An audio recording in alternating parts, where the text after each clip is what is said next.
welcome back to Handicap Outdoors. Today is going to be a boat build video.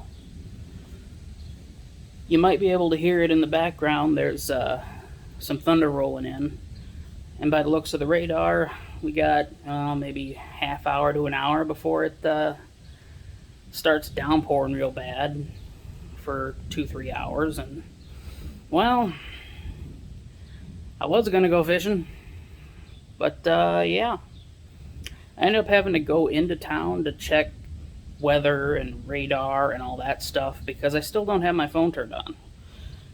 And if you're seeing this, it's been uploaded a few days afterwards. And yeah, I had to go someplace and let it upload on someone's Wi-Fi because I ain't got shit out here.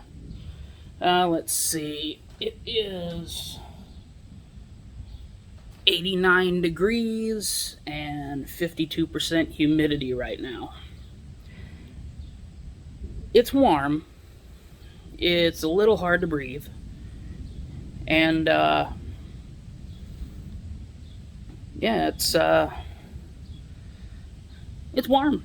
I'm sitting here doing nothing, just sweating. So, I don't remember if I put this in a video or not. I make my own videos, I don't really watch them. But, as you know, or may not know, the trolling motor finally went on me. I ended up trying to knock it on top a few times to get the switch to connect, but if you take a look at that, this side right here is spring-loaded. This side is melted solid. It ain't moving. And that's why I was not able to use the trolling motor. If you look at the switch here, this top wire is melted right through here. So much so that the coating is melted to the outside of this wire, to the shroud here. So yeah, this switch, let's see here, it has a couple of these little rocker things that sit on both sides in there, and then the switch presses on it and moves it to one side or the other, connecting the outside to the inside. So I'm gonna do something that hasn't been done, that's probably not the safest thing in the world to do, but I'm going to wire this so I bypass the switch entirely. Now, following the logic that the button, the rocker switch, rests in the middle when it's off and then tilts to one side when it's on, all I have to do is connect the center to the side. So this melted wire, I'm going to chop off and replace some of it and connect it to this wire, and that will be constantly bridged power, and this goes to the motor speed control. Or maybe this one goes all the way down for a ground for the motor. I don't know. It's kind of hard to see in here. It's still on the boat, as you can see, and I'm going to have to stand up, lean over, and do what I can for it. Right now, nothing is hooked up to the battery, so the chance of shock or the blade turning on and cutting me or something like that is nil at the moment. But I'm going to match up wire to wire, do them one pair at a time, and then I'm going to hardwire it so it's constantly in the forward on position. And then I'm going to wrap everything in electrical tape and give it a test. That is the plan for that. And that's not going to take very long. So, yeah, that's one thing I'm doing today. And I'm going to upload that as a separate video for anyone who wants to learn how to bypass a switch in their Minn Kota Model 65 28-pound thrust trolling motors. It's a very old motor. I can't get the exact switch anymore. So that's what I'm doing. I'm, in short, removing the switch from the equation. I won't have reverse anymore, but because it is mounted to the back of the boat, sorry, got issues controlling camera right now. Because it's hooked to the back of the boat, I've just been spinning the motor completely around if I need to have it back up for me or go forward for me. So yeah, that's the first segment, the first video. The next part, I'm probably going to be working on the interior. I'm going to try and get the boards going down the sides, drilled through and bolted up, and then match up where the brackets are going to be to box out the seat. And after I get that part done, yeah, that's my current plan, is to get the sidebars in and the bench seats framed out.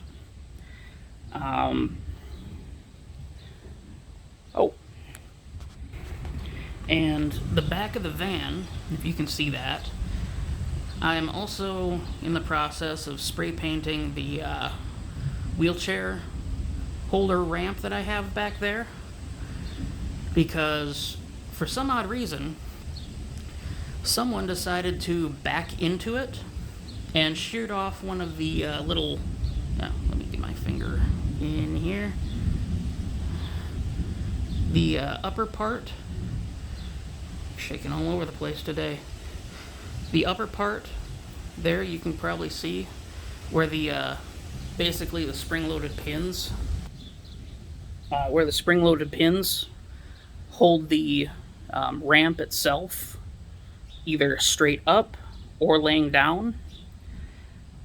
Yeah, the person who drove into it sheared off those spring pins. So I have a ramp that will not stay down and will not stay up unless it's folded up and strapped down and everything else. So I am painting it with the caution mark lines, just angled lines going sideways. I didn't think the yellow was going to work by itself on the black, but it might. I do have some white as well, left over from my dad's storage unit. I'm going to use the white to go in between the yellow, and hopefully it'll be visible to idiots on the road and in parking lots. So that's a simple modification, so you don't have, or you're less likely to have unfortunate situations where someone backs into, runs into, or damages your lift gate on your car, truck, van, whatever. It's just a little extra something to go from black or straight aluminum, which can be hard to see. Aluminum during the day and black at night is very hard to see. But with the yellow and or orange against a white background, it's very visible night and day, as long as someone has their lights on. So that's another thing I'm going to be doing. I'll show you how that turns out, probably next video, or I don't know, we'll see later today if I go fishing or not. But yeah, I'm going to be putting in the bench seats, framing them up anyway. And the bench seats are not actually bench seats. The bench seats are going to be bench seat looking things, but lift up to have storage for my rods, for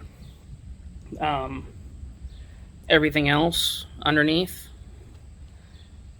just for just so I can keep everything on the boat with a little lock latch or something on the lid, and you know, make sure no one decides to steal anything. That's the plan. But yeah, that's the plan for now. And I'm just gonna stop talking. And I'll see you on the next video. Just remember, you do not have to be completely physically able to enjoy the outdoors, or even do arts and craft type things. You don't have to be perfect. Even someone handicapped can enjoy the outdoors. Even someone handicapped can do arts and crafts type things. This carpentry stuff can be done in a seated position. Of course, there's a lot of reaching, and it's power tools, so I don't know how you feel about that. But it can be done. If not by you, you can come up with an idea and have a handy friend, a handyman friend, help you out. But since I have to do everything on my own, that's what I do. Alright, I'll see you on the next video. Alright, I'm back, and I'm about to test out the motor to make sure everything works and nothing's gonna burn up. There isn't really much left to burn up except for the speed control switch. But the wires that were coming off of this switch, I connected them together. I basically took these top two, if I can get that, yeah, this one and this one. These top two I connected together, and I did the same to the bottom two. And that's pretty much all it took. Since I didn't have the proper wiring toolkit, the melted end I cut off, flattened out the wire, and stuck it into the pin, and then I just crimped the pin down. For this one, I trimmed off the one of these, the little folding ears on it. I trimmed those off and made it so it could slide into the other one, kind of like a blade pin into this thing. Had to modify it to do it. I also crimped this down. Right now I'm keeping these too far apart. I'm going to come over here to the battery, and we're just gonna set this on here for the time being. Yes, I had zip ties on here at one time because I didn't have a battery with these screw terminals. Screw it. I'll take this off and put this all the way down. There. That should work now. Trying to do things one-handed kind of sucks. So, currently nothing is smoking or anything.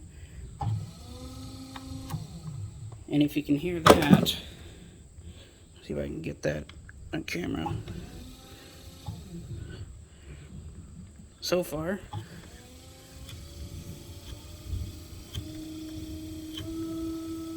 that's high speed and that's off. Alright, looks like I fixed the trolling motor again, for now, by bypassing the switch entirely. I'm now going to wrap these up in electrical tape, make sure they don't touch anything at all.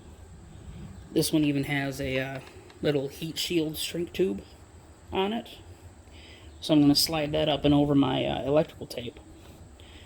But besides tucking these wires back in and then getting the top back on, which I think I can super glue the piece that fell out of here back into here.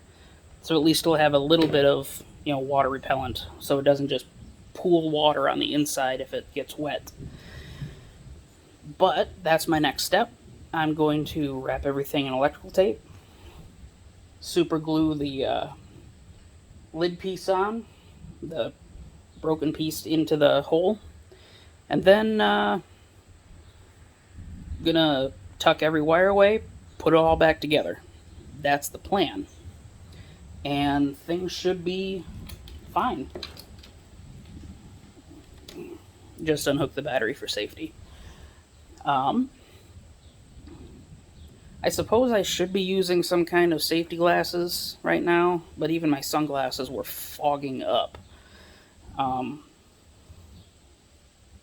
But when you're working on electrical stuff, as long as it's disconnected from all power, it should be fine. Unless it is like an electric car that has a very large battery capacitor. Those capacitors need time to discharge, otherwise you can fry computers or possibly yourself. I used to be in the automotive business. I used to work on hybrids, and there you're dealing with 500 to 1,000 volts and more than enough amps to kill you. There's special procedures on how to completely cut off the battery without cutting wires. There is safety rubber mats. You're supposed to wear rubber-soled boots, and you have to wear rubber gloves when you're dealing with anything hybrid battery related. So, yeah, hybrid cars, electric cars, don't touch unless you have the proper training and proper safety gear. And that's for your own safety. But little 12 volt battery, little 12 volt trolling motor, as long as you disconnect the battery and you wait for a little bit before you start messing with wires, especially if it has circuit boards or something like that. Because any little bit of static can fry a circuit board in your newer trolling motors. And in your cars and in your computers. Any little bit of static shock. Rub your feet across a wool floor and then touch something and you have an electric shock. That right there is enough to completely ruin a computer. Or anything with a circuit board. Microchips, that kind of thing. But, yeah, that's my rant on safety and everything. I'm going to tidy this up, give it one more test, and that's good to go. I'll see you on the next video. Hey y'all, just wanted to remind everyone, this is a little, safety tip. When you are using screws and whatnot, and putting them through wood, when they come out the other side, they're going to be hot. And hot enough to burn your fingers. Just something I forgot. But, yeah. I've got if you can see that, nice little burn mark from where I touched a hot screw. In the middle of my finger there, that little black mark. Since I can't feel much of my fingers, it's not really a big deal, but those with a very good sense of touch, it's gonna hurt. Oh, and if you can see the two scars right there and there, those are what happened after I cut my hand open on my door of my car. Yeah, my hand was folded over like this and holding the wire that I have to use. When I pulled the wire, it let go and my hand went forward and I got a nice little gash. They're kind of deep, but they healed up in about a week. I'm thankful for that. My body is very good with healing on the outside. On the inside, the rapid healing has hurt me. I don't know what kind of disorder that is. But yeah, I do know I have some type of autoimmune thing, even though my blood doesn't show markers, because that's the only explanation for what's going on with my muscles and nerves and joints. Everything's being eaten and irritated, and things just keep getting worse, regardless of everything I do. But anyway, the rain has kind of slowed down. I have the one board sitting there right underneath where the rain was falling at, and hopefully that'll get it wet enough. I'm currently working on the other side, and it's screwed in the back right now. I just came around to get a couple more screws for the next one, but I plan to use a 2x4 in here so it can connect to this, and it can make the entire thing rigid. And 2x4 is going to come out and connect to another board, full length, going back to front. This side will be a little difficult because it's going to run into the bench seat that I have there, you know, as far as getting the length right. But this side should be easy. I'm just going to put a board down right on top, right over the top of this, 90 degrees, give or take. Gonna hold it up with little stubs of 2x2s. I would like to do 2x4s, but I don't have that many. The only 2x4s I have are inside of a couple of pallets. Pallets that I was planning on using for, you know, for shelves or something, because that is a very nice grain of pallet. You know, it's just nice and smooth, and the wood looks nice. It's kind of got a pinkish red tint to it. And I was going to use that for shelving inside my bus for the pantry. I just never got around to it. But I do have those. They're 6x2s, and they are mostly rotten. But I might be able to find a couple chunks in there to use. I do have the pallet sitting behind the that sled, and the top, it's a pop-up shanty, a flip over, and the rails for that, I'm going to put the hinges, let me get this here. The hinges are going to go right about here, and I'm going to have to cut them in the middle and put bars. I have these bars right here that fit right inside them. Drill holes, put screws through them, or little bolts, and then I'll have a canopy that will stretch from about here where the deck is going to cut off, and it'll go a little bit past the back end of the boat. So I'll have you know, a nice little canopy over the top. And found a place to buy some rubberized tarp for 25 bucks a sheet, and I only need like 3/4 of a sheet for the roof here. My dad wants to get a bunch of them so he can use them for tents and whatnot, siding for the tents that he has, just so he has a little waterproof store or something when he goes to a flea market, instead of using, you know, trash bag plastic in rolls. The stuff that you use for inside your walls, if your walls are super thin, for extra insulation in the winter. The plastic wrap that you put on the inside of your house, which I never really understood. You know, if the walls are hollow, you just have to drill a hole up in the top and spray in foam and whatnot in between the supports, like these back here.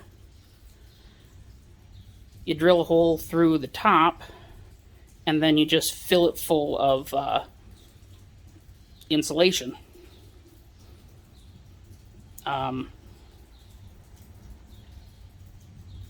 That's pretty much what they do when you have your attic redone. That spray foam insulation, it's just chunks of chopped up fiberglass foam that get blown in there with a high-powered fan blower unit and just fill up the entire attic. You could take that stuff and just put it right inside between the rafters, and your walls will be warm.